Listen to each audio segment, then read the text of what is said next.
Moments ago, Israel launched Operation Rising Lion, a targeted military operation to roll back the Iranian threat to Israel's very survival. Je crois que l'Iran était en sursis.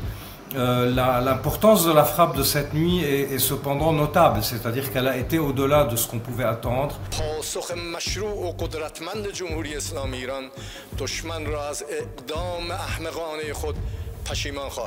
Elle est devant un choix aujourd'hui qui est très difficile, qui est soit la capitulation humiliante, soit une sorte de suicide, parce que les frappes à ce moment-là n'arrêteront pas. L'idée israélienne de frapper l'Iran était déjà pratiquement acquise depuis un moment. Il ne faut pas oublier que l'Iran a été pratiquement mise à nu en termes militaires et en termes de défense antiaérienne lors du raid de septembre passé. Depuis, je crois que l'Iran était en sursis. L'importance de la frappe de cette nuit est cependant notable, c'est-à-dire qu'elle a été au-delà de ce qu'on pouvait attendre, c'est-à-dire une frappe qui vise peut-être à dire aux Iraniens « vous n'avez plus le choix que de négocier ». C'est soit la capitulation humiliante, soit le suicide.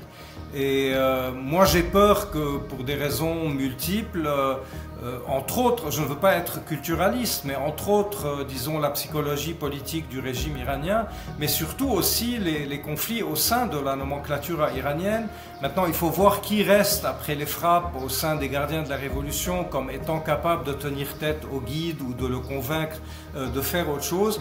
Mais aujourd'hui, de plus en plus, je crois que le guide suprême, Ali Khamenei, sent qu'il peut être la prochaine cible de l'attaque, et tout ça peut mener peut-être l'Iran à prendre des choix qu'on pourrait qualifier de suicidaires, qui consisteraient à frapper les intérêts américains dans le Golfe et en Irak, à peut-être menacer les pays du Golfe, et donc quelque part à accélérer la décision américaine que finalement ce régime n'est plus capable de vivre dans le monde tel qu'il est aujourd'hui, et à ce moment-là il y aurait de nouveau une convergence d'intérêts entre les Israéliens et les Américains.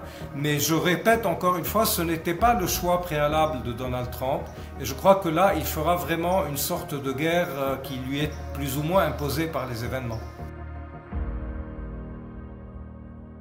I'd love to avoid the conflict.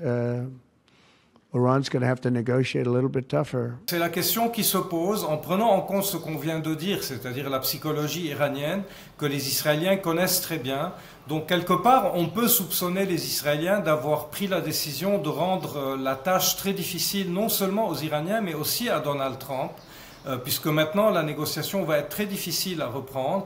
Et là, il va falloir regarder si cette affaire-là, dans un moment, ne va pas laisser une écorchure de plus, je dirais, entre Trump et Netanyahou, et qui va s'ajouter aux autres écorchures qu'on avait vues récemment. Pour le moment, si l'escalade continue, les États-Unis n'ont pas le choix, n'ont pas d'autre choix que de soutenir Israël et de continuer à pressuriser l'Iran, mais à terme, je dirais que le menu des conflits ou des divergences entre Trump et Netanyahou est en train de se prolonger et de s'allonger plutôt. C'est tout à fait attendu. Je ne crois pas que quelqu'un de rationnel pouvait s'attendre à autre chose. Je vais même aller plus loin que vous. Vous ne l'avez peut-être pas vu il y a quelques minutes. Une nouvelle déclaration du Hezbollah dans laquelle il dit qu'il ne rentrera pas dans cet échange de feu entre l'Iran et Israël, ce qui est en fait la fin officielle, je dirais, de la capacité de frappe en second que le Hezbollah constituait pour l'Iran. Donc je crois que là, maintenant, l'Iran a vraiment compris qu'elle n'a plus de bras dans la région. Il reste encore les Houthis, mais je crois que ça devient quelque chose de marginal et de minimal. Je pense aussi qu'après la chute du régime syrien, la frappe de cette nuit est le deuxième coup très fort qui est porté au Hezbollah dans sa lecture de ce que sont ses capacités régionales de pouvoir tenir le coup.